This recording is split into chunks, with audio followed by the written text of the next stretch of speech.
జాతర యొక్క పోలీసు బందోబస్తు సెక్యూరిటీ ఏర్పాటు జిల్లా SP doctor Shri B Balaswamy IPS పరిశీలించారు. జాతరలో CCTV command and control centre ను ఏర్పాటు చేయడం జరిగిందని అన్నారు. ఈ సందర్భంగా జిల్లా SP doctor Shri B Balaswamy మాట్లాడుతూ జాతర దృష్ట్యా భక్తులకు ఎలాంటి ఇబ్బందులు కలగకుండా పటిష్టమైన పోలీసు రక్షణ బందోబస్తును ఏర్పాటు చేశామని అన్నారు. జాతర ప్రాంగణంలో మొత్తం 65 సీసీ కెమెరాలు, డ్రోన్ కెమెరా ఏర్పాటు చేశామని, జాతర మొత్తాన్ని సీసీటీవీ కెమెరాల పర్యవేక్షణలో ఉంచామన్నారు. భక్తులు జాగ్రత్తలు పాటించాలని, జాతరకు వచ్చే భక్తులు సంతోషంగా గడపాలని అన్నారు. పరిసరాలను శుభ్రంగా ఉంచాలని కోరారు. అనుమానిత వస్తువులను తాకవద్దన్నారు. పోలీసు వారు చూపిన ప్రాంతాల్లో వాహనాలు పార్కింగ్ చేసుకోవాలని, చిన్న పిల్లలు, వృద్ధులు జాగ్రత్తగా ఉండాలని అన్నారు.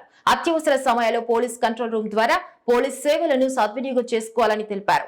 మహాశివరాత్రి సందర్భంగా ఏడుపాయల జాతరలో పటిష్టమైన బందోబస్తు వివరాలను తెలియజేస్తూ జిల్లా ఎస్పీ స్వీయ పర్యవేక్షణలో ఒక అదనపు ఎస్పీ, డిఎస్పీలు 4, సిఐలు 18, ఎస్ఐలు 50, ఏఎస్ఐలు 140, కానిస్టేబుల్ 208, మహిళా హెడ్ కానిస్టేబుల్, మహిళా కానిస్టేబుల్ 80, హోంగార్డు 130 మరియు బీడీ టీమ్స్ మొత్తం 630 మంది అధికారులు, సిబ్బందితో పటిష్టమైన బందోబస్తు ఏర్పాటు చేస్తున్నట్లు తెలిపారు. అలాగే జాతరకు వచ్చే భక్తుల వాహనాలు నిలపడానికి ప్రత్యేక పార్కింగ్లను ఏర్పాటు చేశామని, వాహనాలను పార్కింగ్ కోసం ఎంపిక చేసిన స్థలాల్లోనే తమ వాహనాలు నిలుపుకొని పోలీస్ సిబ్బందికి సహకరించాలని జిల్లా ఎస్పీ గారు కోరారు.